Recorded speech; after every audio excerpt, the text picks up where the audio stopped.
Welcome everyone to Coffee with a Codex. My name is Dot Porter and I am a curator in the Kislak Center for Special Collections, Rare Books and Manuscripts in the University of Pennsylvania Libraries. I split my time with the Schoenberg Institute for Manuscript Studies, which is a research and development group in the Kislak Center, and we study manuscripts, as you could probably guess from our description. And Coffee with a Codex is part of the work that I do through the Schoenberg Institute.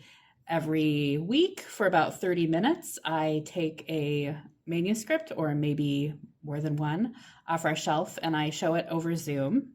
I was planning today to show a gorgeous Italian manuscript, a copy of the book of Esther from a miscellany that has some really interesting stuff going on. And I really wanted to show that to you, but it turns out that it's actually kept in another building. The Judaica collections, many of them are in another building, and I wasn't expecting that. And so I requested it yesterday, which normally wouldn't be a problem because it would normally be on the shelf downstairs, and it wasn't. So that's my fault. So instead, what we're going to be looking at is 3 scrolls that have the Book of Esther. And this is actually part of the reason why that other manuscript was so interesting to me when I started doing the research about this, is because it is a text that would be read on the holiday of Purim. And it would normally be read from a scroll. And so the fact that that copy is a codex was interesting. But we have scrolls, so I'm going to pull them out one by one and we can take a look, and I'll talk a little bit more about them. I also see that Arthur Curon is here.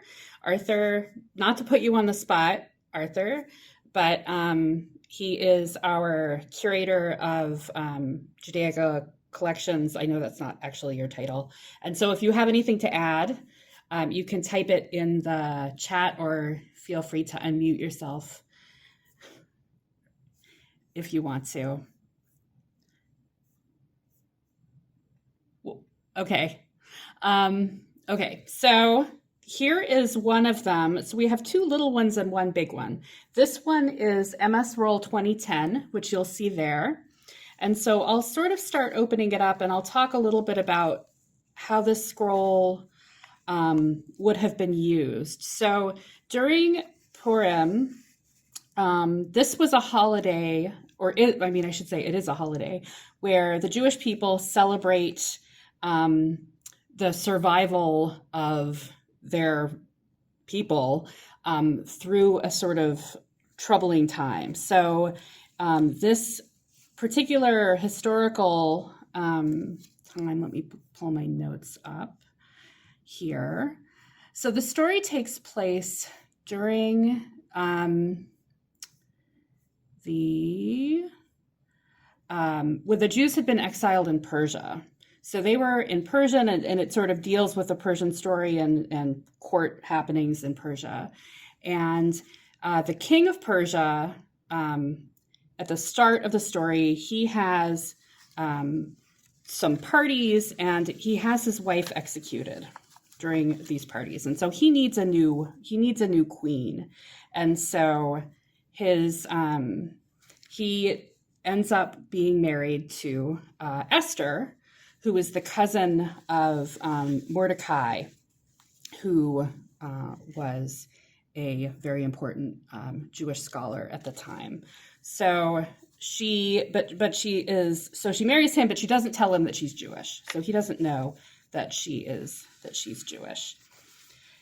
And then, of course, there is an advisor to the king whose name is Haman. And he convinces the king to have all the Jewish people in his empire executed on one day, which would be terrible for Esther and for everyone else, and for Mordecai. And so Mordecai asks Esther to intercede before the king. And I'm going to pause here because this is where we have a change. I always like to look at the physical scroll. So I've been scrolling through, and you can see that the manuscript is written on these sort of sheets of parchment that when they're made into rolls or scrolls, we call them membranes. So here's a membrane, here's a membrane, it's sewn here, and then the other one is sewn here. So this is the second membrane going to the third. And there's a change that's happening here. So we've had the first and the second membranes are divided into 3 columns. And I think you can probably tell the parchment of this first couple of membranes are a little bit lighter than what comes next. They're also divided up a little bit differently. So at first we have 3 columns, and then we're coming into 2 columns, which may mean that the first couple of membranes have been replaced at some point. If you look at the records, you'll see that they're kind of quiet about a lot of information about the manuscripts. We know sort of, or they've been dated to all 3 of these to the 17th or 18th centuries. So we don't know exactly when they were made. They have been, we believe that they were written in northern Africa, which had a vital Jewish population for a couple of thousand years, actually. So so that's where it was written based on the writing here. There's a question from Haley: is there a special kind of sewing stitch done to join the membranes? And Amy has actually replied, I don't know about the stitching, but sometimes they're sewn, sometimes they're glued, and sometimes both. Both of these are sewn, at least at this point, and it looks like it's just been sort of pulled around and through, but I don't know enough to know if there was a way, if that's how they were normally done, or if it was just whatever was convenient. I'm also going to zoom in. I will get back to the story, but I want to zoom in so we can get a closer look at at what's happening with the text, because if you saw the images of LJS 41, which was the one that I was planning to show today, you know that has a lot of illumination. It's got these gorgeous borders. This one is much more simple. All 3 of these are simple, but there is a little decoration. There's some decoration happening here on some of the letters have these little decorations sort of on the top. So not all of it. And in fact, if we go back and look at the first, this one here, this is the second membrane. We're not seeing that decoration here, and we are seeing it in the second one. So let's see, where was I? I'm going to pull back up so we can see the scroll again, and I will go back to my notes. Here we go. So Esther needs to intercede before the king. And so I love this part. Esther invites the king and Haman, remember, who wants to kill all the Jewish people, to a private party at which she invites both of them to a second party. So it's a party before the party. And then Haman is going to erect gallows on which to hang Mordecai. So Mordecai refuses to bow to him, and so he's going to erect gallows just for that. So the king had actually had his life saved by Mordecai at some earlier point, and he remembers that he never rewarded Mordecai for saving his life. And so he needs to save him. So he actually gets Haman to parade Mordecai around town dressed in royal clothing and riding the king's horse, which of course enrages Mordecai even more. So I will roll a bit more. Let's see. And then finally, there's the second party, and it's at this party where Esther tells the king that Haman wants to kill all of the Jewish people. And the king is very angry, and he has Haman strung up on the gallows that he had prepared for Mordecai. And then the king issues orders for the Jewish people to defend themselves and to kill those who wish to kill them. And so on the day that the Jewish people were going to be all killed, they actually rise up and kill a whole bunch of people instead, which is a reason for celebration. And I'm going to find this one place because in addition to Haman, Haman has 10 sons, and they are also strung up on the gallows, and they, here we go. So here is the part of the scroll where the 10 sons are listed here, and they get their own column. And it's the same way in every scroll. And from what I understand, this is pretty unique for this. And so that's the story that's told in the story of Esther.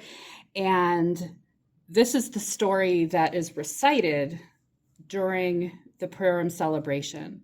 And they're recited using these scrolls. So this scroll and the other scrolls would have actually been used during this religious ceremony.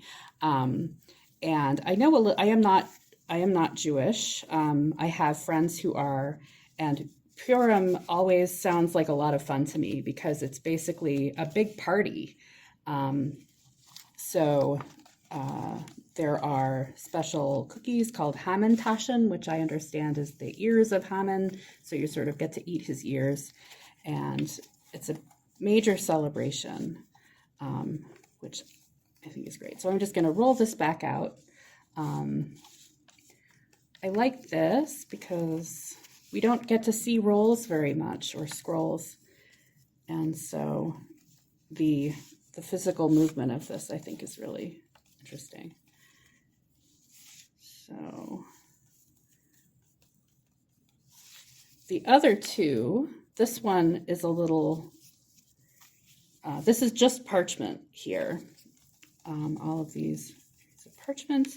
The other two, we'll look at another small one first. So there's a small one and then there's a larger one. They both have wooden handles, which I think is, usually when I think about scrolls, I think of these wooden handles, but this one either never had a handle or it was lost. Yes, Bran says during the Purim celebration, when they say Haman's name, everyone uses noisemakers. Yes, I have heard that. I think that's great. I've had like fandom friends who wrote fan fiction set at Purim parties, and I probably shouldn't say too much about that, but they make it sound like just a great celebration. Oop. This is very tight here. So I roll this guy right back up. Yeah, so Amy is pointing out it looks like there's a fold between each column, which makes me wonder whether the manuscript was folded to be read as a codex or stored differently. So you are right. I think because of it's sort of hard to tell because it's been rolled up. So the parchment holds the shape of the roll. I think if we look at the other ones, they are also folded like that. But that's a good question, and I don't know. But maybe the other two will help us figure that out. So that was 2010. So the next one that we'll look at is MS Roll 2011. And this is a little bit bigger. And I'm gonna take this out so we can see this handle. And I'm not sure if this handle is, I think it might be, I think the record maybe says it might be original. It's missing on the other side, but here. Let's see, Alice says, there's a Purim tradition that you are to drink until you no longer know the difference between good and evil. I've heard that too. The things I learned from fan fiction. All right, so the first, there's a little bit of damage here. So the very first column has broken off. I think because of the, it would have been folded here. And I think that it sort of broke off because the parchment is really brittle there. So I'm gonna set that aside. So the noisemakers, I have been told, are called graggers, that's a great word. So here is another example of the first, here's the whole first bit of parchment. And it is also different from what comes after. So I don't know if this has been replaced or if it was added later, because I'm not sure if this is some kind of introduction or if it's the start of the text. And this is a little easier to work with, right? Because I've got this handle here. This has the folds too, the same kind of folds. And so it may just be that it was folded to help divide, to sort of show the division of the columns. But they're really, they are very intense. It's not like it was folded once and then never folded again. It does sort of seem like it was, because the folds are very strong. But I don't know. So this one I'm going to roll out again until we get to the sons of Haman. So this one, the text is quite similar. It's dated to the same. It's also northern, I think specifically Tunisia. The two small ones are, we believe that they were made in Tunisia. And we have this decorated, the little decorations on the top of the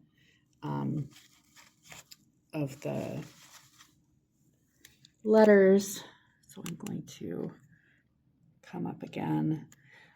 So Yvonne makes the point that folds help the scribe keep text lines without making lines, except that these folds it's only folded between the columns.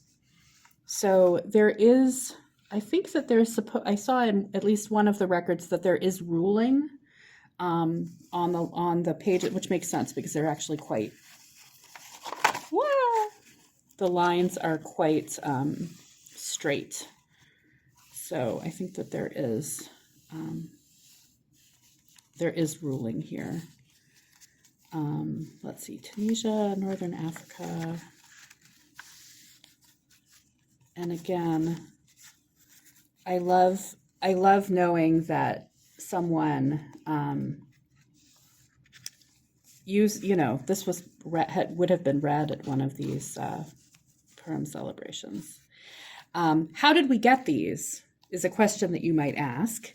And the answer is that for these two smaller ones, I don't know, because there is actually no provenance information in the record. I think the larger one, I'm going to double check once I'm done with this rolling. One of them was a gift to Penn from a Penn alumni or a Penn alumnus, and where he got them, we don't know. And this, honestly, this makes me a little bit uncomfy, not knowing where we came from, knowing that these belonged to, a minority group in Northern Africa. So here again are these columns of Haman's sons. And I think the lettering here, so this is where in the text it's describing, so this is the list of the sons, and this is where it's describing what's happening to Haman's sons. And you can see the letters are a little bit longer. They're a little bit more, I think this is supposed to be sort of decorative. So it gets a little bit exciting right there where that's happening. So I'm going to start rolling this back up. Yeah, I wish I knew where, how we got these. And Amy, I went looking for the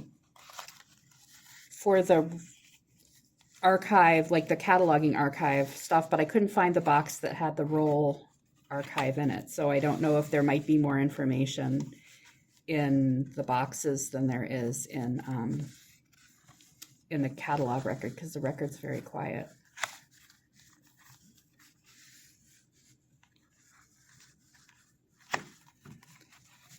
Oh, so I can, okay.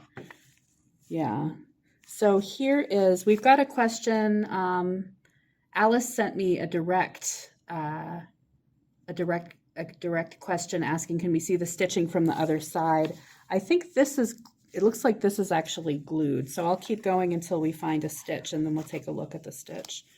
Or, oh, actually, here we go. It's glued, but I think it's also stitched. So here's, it's sort of long stitches through there. So I don't know if that helps. I think it was slightly different on the other one, so we might take a look there. And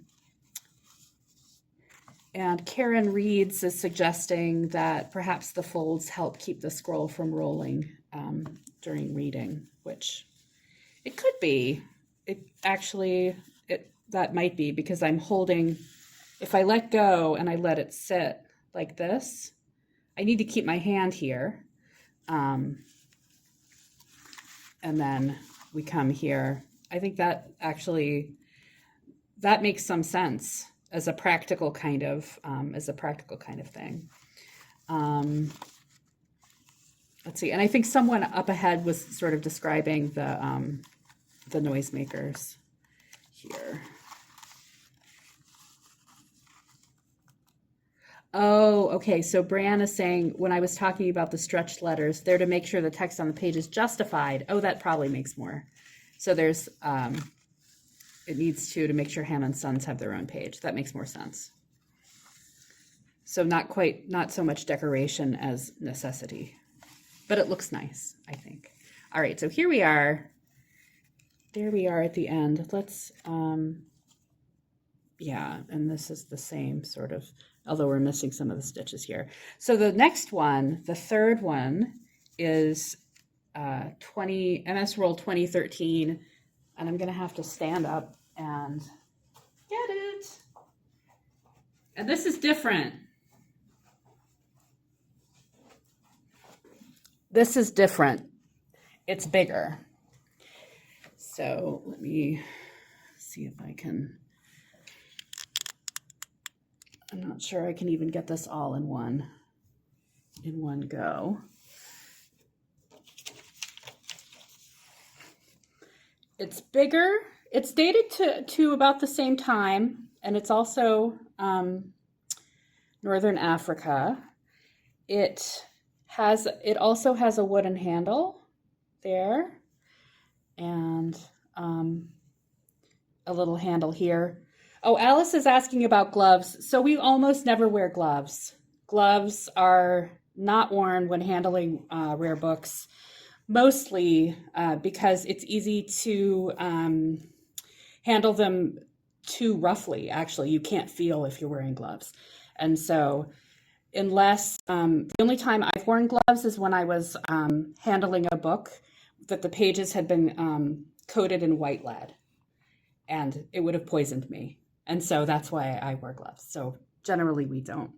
So this is interesting because this is really like leather.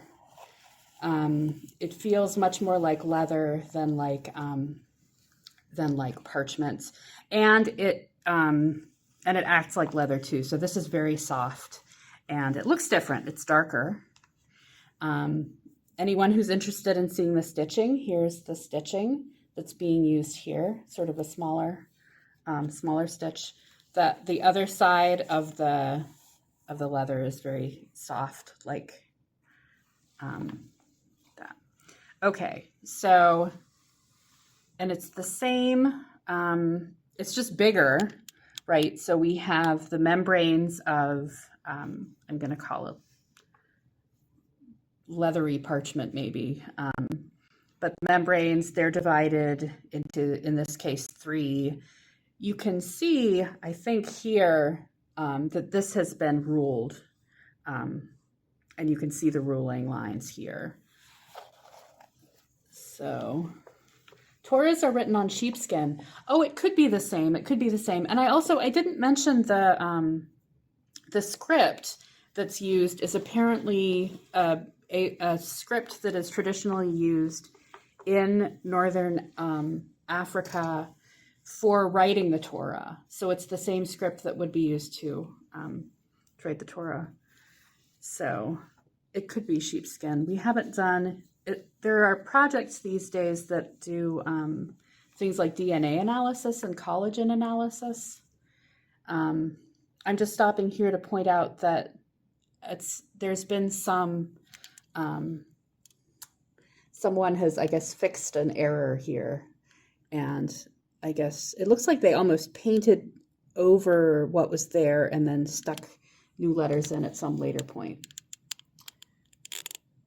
All right. There we go.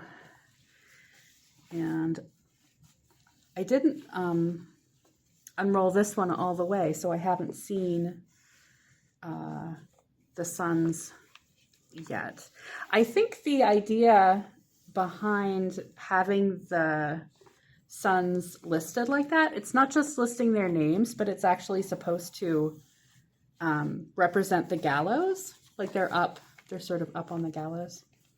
I think I read that over the course of my bit of research that I did.